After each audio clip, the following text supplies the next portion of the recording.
What'd you put for number 13? Dang, we just left it blank. Yik Yak's new app creates message groups for college classes, so students can complain about that insane final together. The Hustle, Wednesday, February 15th, 2017. Brought to you by SquareSpace. Yik Yak is back with a new app called Hive. Back in December, Yik Yak laid off 60% of its workforce, retaining mainly engineers to determine the fading social network's second act. 2 months later, they're launching what will hopefully be a much more profitable, Yik Yak never generated any significant revenue, and longer-lasting venture, a messaging app called Hive, which is essentially Slack for college students. Is there a press release? Interview with the team about this pivot? Nope, nada. In fact, this story only broke thanks to some fine detective work from The Verge. After noticing a new app called Hive was sporting Yik Yak's same minty green color scheme, they did a background check on its developer, Richard Guy. LinkedIn results: Mobile Development Manager at Yik Yak Incorporated. Got him. It would appear that the company is taking a similar approach to what failed live streaming app Meerkat did with House Party, stealthily releasing a new product, then taking credit when it blows up, like House Party did. Yo, can you tell us how this thing works?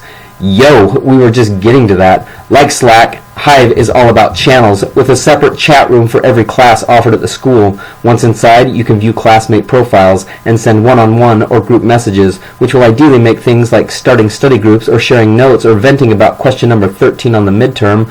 We didn't learn that much easier. Unfortunately, Hive is currently only available at Furman University, where Yik Yak's founders met, but students at other schools can request to join a waitlist. Neat idea, but can this succeed in such a crowded space? On many campuses, communicating with fellow students is strangely difficult, and Hive solves that problem, which is great. Go Hive, go. However, there are some serious challenges the app will have to overcome in order to thrive. Here are a couple. Facebook already has a group for schools, product focused on solving the same problem. Facebook greater than Hive. Hive's campus-by-campus approach means it must build individual networks for every college, which is 1, a lot of work, and 2, limiting when it comes to network effect, the ability for it to spread from person to person. Oh yeah, also, can't Slack just do this themselves? Social media. Yup, they definitely can. They're back! We thought we were free. We thought huge cable bundles were a thing of the past. No more paying for channels you never watch, they said. You'll be able to buy Pawn Stars, and only Pawn Stars, they said, and we wanted to believe. But they were wrong, and while an increasing number of people are ditching their traditional TV packages, the internet is now bringing us full circle back to the bundle. But this time, they're serving them up buffet style. Subscriptions like Netflix, Hulu, HBO, and Amazon Prime all offer their own versions of all-you-can-stream bundled buffets. And hey, do we want to stuff our faces with Black Mirror, HBO, right after binging on Chef's Table, Netflix? Sure we do. However, that also means we're paying for Hemlock Grove. What even is that? And a bunch of other content we just don't have time to consume. Sorry, Peaky Blinders. We have to leave our houses sometime. Not to mention all of the music streaming platforms we somehow got roped into, because let's be honest, we only downloaded Tidal to listen to Lemonade and Life of Pablo. Here's the thing, you can't fight good business sense. The internet means that streaming platforms can beam all these shows straight into our eyeballs with almost no distribution costs. So, it makes way more sense for companies to house tons of shows under one service and charge everyone a little bit more than they might pay for an individual show. For example, you may be willing to pay $5 a month for Stranger Things alone, but the smorgasbord of other shows helps you justify that extra $3. Meanwhile, your roommate inexplicably feels the same way about Fuller House. By lumping them both together, the company now gets $16 from the two of you instead of just $5 a piece. That's pretty tough to pass up. Plus, they can market a broader audience of people who enjoy watching TV instead of trying to target Jodie's sweetened fan clubs. And it's spreading. We're already seeing mutant cross bundles take effect, like the New York Times offering Spotify subscriptions to all new signups. Could this be the beginning of bundled bundles? Possibly, and by the looks of it, someday we're going to be griping to our grandkids about how we used to have 100 channels on cable and we liked it that way. Social media. Bundle up, kids. Our lives just keep getting easier. Thanks to smartphones and other forms of technology, we can handle most tasks and enjoy most entertainment from the comfort of the couch. It's awesome, but it's also somewhat frightening. Is the movie WALL-E coming true? Anyway, yesterday we came across 2 new developments set to make our lives even easier. Again, awesome, but frightening. Jaguar thinks you shouldn't have to leave your car to pay for gas. The luxury car company is teaming up with Shell to launch a new feature that lets drivers use Apple Pay or PayPal, Android Pay coming soon, to pay for gas directly from their in-car touchscreen display. Drivers simply select how much gas they want, prepay for the fuel, then fill her up. A receipt is then sent to their email address. Will they still have to exit the vehicle to actually, pump the gas?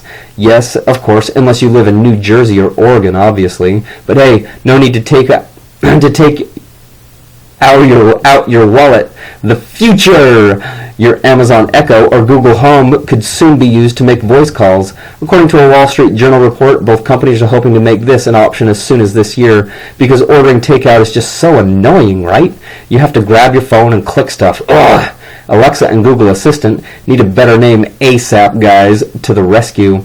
Since Google's already been operating Google Voice for 7 years, they'll likely have a much easier time doing this. As for Amazon, the report says they're considering a few options, such as syncing to the user's existing phone number or giving each Echo its own phone number. Social media. We're bums. Crunching Snap's viewership numbers. Goodwater Capital, a young hip venture firm out of San Mateo, is the first to release a comprehensive equity report on Snapchat's strengths and weaknesses, as Wall Street is likely to evaluate them. The 2-year-old firm's co-founder Eric Kim says that the report was created to help people understand Snap's position from a perspective other than that of the Silicon Valley reporters who've been covering it. Shots fired, Kim. According to Goodwater, some of Snap's main strengths are their partnerships with big brands like CNN, Starbucks, and ESPN, plus their 158 million daily active users in Q4 2016, which is a huge draw for buyers who want to reach a millennial and Gen Z audience. But these big names may be getting a raw deal. Customer acquisition firm Fluent isn't taking Snap's usage numbers at face value. They surveyed 3,300 U.S. adults on their perceptions and usage of Snapchat, and of the 800 identified as users, only about half of them followed any sponsored channels. News organizations were the best of the worst, with 61% user engagement, followed by entertainment at 57%, and sports channels at 50%. And although the survey didn't dive into how many people typically browse the stories on Snapchat's Discover section rather than following individual channels, as of last June, Digiday reported Discover's median viewership to be only about 1 million daily active users of 158 total. These channels are pretty much like the public access stations on TV. They're always on, but no one's tuning in. So, if an ad plays in a Snap story and no one actually watches it, did it really make an impact? 69% of all Snapchat users say they skip ads on Snapchat always or often. Add us to that count. And this number rises to a whopping 80% amongst the company's bread and butter 18 to 24-year-olds. That said, 40% of users claim that they always or often watch the long-form versions of sponsored content, which might just be enough for big brands to justify heavy investments in producing Snap-friendly content. Social media. Let's see how this plays out. Wednesday, what have you? Where are you reading this email right now? In the rain, on a train, in the dark, at a park, or just dropping a deuce? Join the conversation.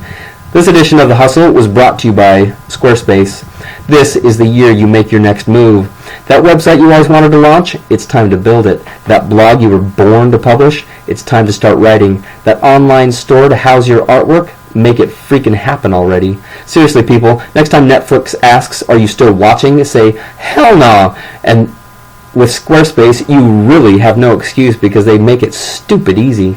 We're talking idea, execution, finished product. Hey, your website looks unreal. How did you do that? Text from your friends within days. Stupid easy, huh? Really can't stress this enough. It's what sets Squarespace apart. From a logistics standpoint, they handle everything in one simple package: domain, hosting, CMS, 24/7 support. And from a design standpoint, Squarespace is literally so easy a 5-year-old could do it. Oh, you want an image there? Drag and drop it then. You website designer, you. Logo not big enough? Click it and make it bigger, silly. Need your site optimized for mobile use? It already is. Plus, thanks to SquareSpace's free trial, there's no risk involved. So take that idea in your head, flesh it out, and see what it looks like on the interwebs. If you want to take it a step further, use the code THEHUSTLE and get a 10% discount. It's 2017. The world is in your laptop. The Hustle. Subscribe, jobs, advertise, ambassadors, events. Kendall, Big Black Mirror Guy, baker, writer. Lindsay Quinn, a slow-falling snowflake. John Havel, backseat editor. Alfredo Deduction, mailman. You opted in by signing up, entering a giveaway, or through divine intervention. 1381 9th Avenue, San Francisco, California, 94122, in the United States. 415-506-7210. Never want to hear from us again? Break our hearts and unsubscribe.